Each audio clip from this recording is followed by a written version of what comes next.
It's not just a drink that you have on a Saturday night with your mates. It's also a system.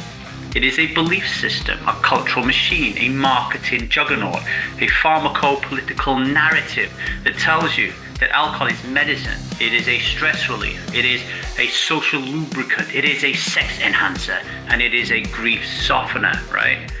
And this system is an invisible, violent, and dominant belief system that kills more than 3.3 million people a year and is a causal factor in over 200 illnesses and diseases. You, ladies and gentlemen, are in a system right now. A system that is shaping your thoughts, it is nudging your behavior, it is whispering stories into your mind that feel like your own, but they're not. And the worst part, you can't even see it until the pain gets so loud, you start asking questions like, why am I still drinking something that is hurting me?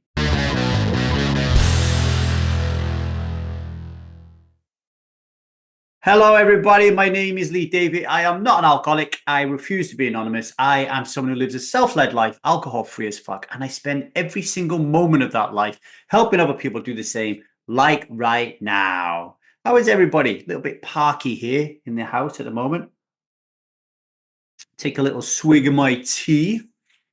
I'm going to talk about a piece that I read in The Guardian this week that I think every woman should read. Every man too, I guess. It's about endometriosis, but it's also about something much bigger. It's about systems. So the article focused on a major study from the University of Edinburgh, which looked at 2,500 women with endometriosis, which, if you don't know, and a lot of you men out there might not know, is a condition where tissue similar to womb lining actually grows in other parts of the woman's body, and it causes crippling pain, it causes fatigue, and even causes infertility. So what were the results of the study? Well, 45% of the women experienced less pain when they cut out gluten. 45% also felt better when they ditched dairy. 43% saw improvement when they reduced caffeine intake. And for us on this podcast, 53%, over half of the people in the study, reported less pain when they limited or stopped altogether drinking alcohol. And that's quite big, right?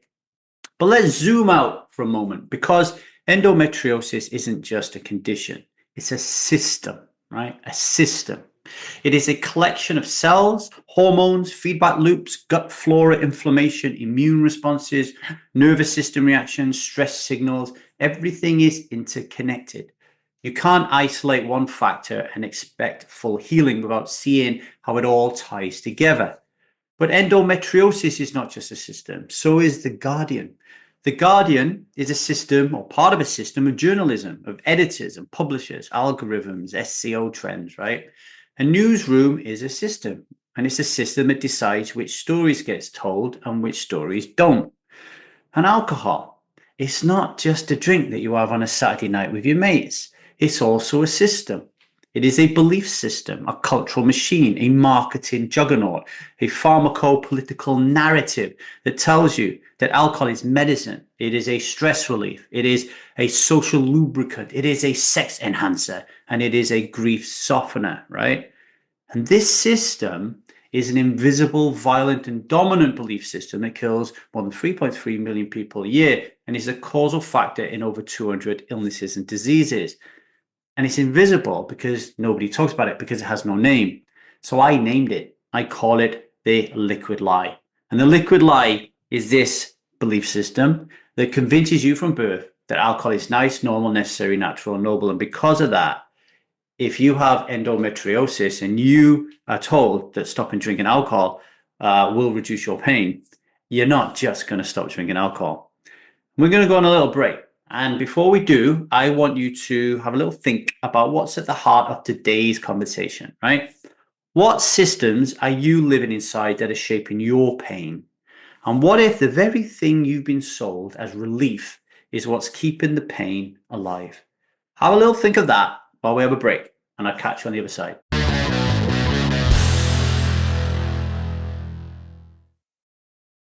Welcome back to the 1000 Days Sober podcast, and today we are talking about endometriosis and alcohol, but really we're talking about systems. So let's get back into it. Now, Alcohol and endometriosis is actually a double nightmare, right? Because you have people who are in pain, debilitating, chronic, and draining pain. And they are told through culture and advertising and social reinforcement that a glass of wine will take the edge off it. Just relax. You deserve it, right? But here's what is actually happening beneath the surface. Alcohol, this glorified best thing since sliced bread that we are all told is like the panacea of life, it actually disrupts the gut microbiome, right? It creates something called dysbiosis. Too many bad bacteria, not enough good ones. And it wears down the lining of your intestines. It literally makes them leaky.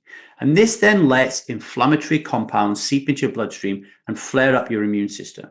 The very inflammation that's driving the pain of endometriosis, alcohol feeds it. And then there is oxidative stress. When your body metabolizes alcohol, it creates reactive oxygen species. Think of them as tiny chemical bombs that damage tissue, increase inflammation, and wear down your ability of your cells to heal. This word inflammation keeps coming up, right? I mean, it's obvious, isn't it? You just sniff like whiskey or vodka, just sniff it. Inflammation, sniff it. You just know the burn down your throat. You just know this stuff is causing inflammation. And we can't talk about alcohol and inflammation without talking about your liver, right?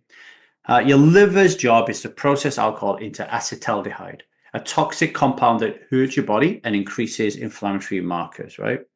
So imagine this. You are someone suffering with endometriosis. You're in pain. You want relief. And you reach for a drink because that's what the world tells you or the system tells you you need to do. And in that moment, you feel a momentary numbing. You feel relief. But underneath, you're just pouring fuel onto the fire. And because the system that organizes all this is invisible, you blame yourself.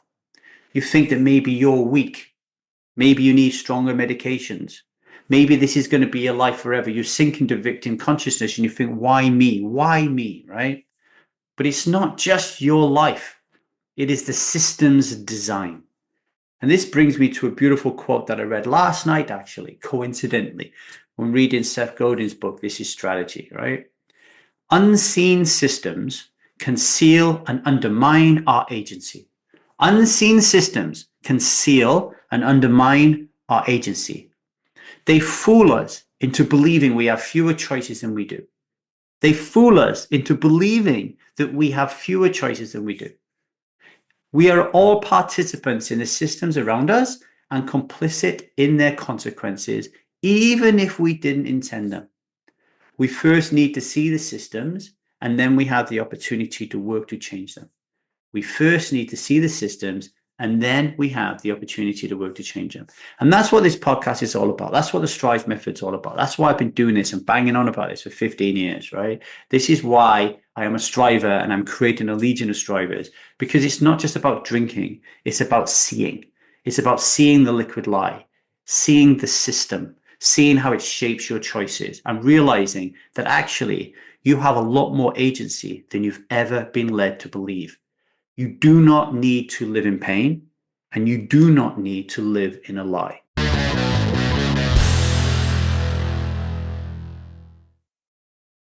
Okay, today's daily vow.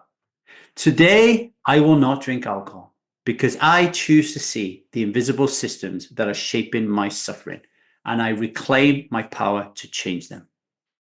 Some reflections for you today. Please share them with me. I'd love you to do that and the other listeners on this podcast. What system are you currently stuck in that you haven't questioned before? What beliefs about alcohol do you hold that might not be your own?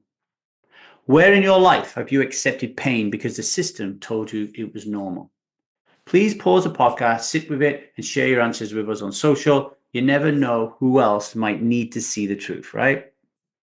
Okay, that's all I got for you today, ladies and gentlemen. We will be back tomorrow. If this episode sparks something in you, please share it, talk about it, and be the person who helps someone else see this system for the first time. Please rate and review the show, subscribe, and if you want to get out of the liquid life for good, become alcohol-free as fuck and live a self-led life, go to www.thestrivemethod.com and join the waiting list for the Strive Method. We're currently rolling out the stuck phase.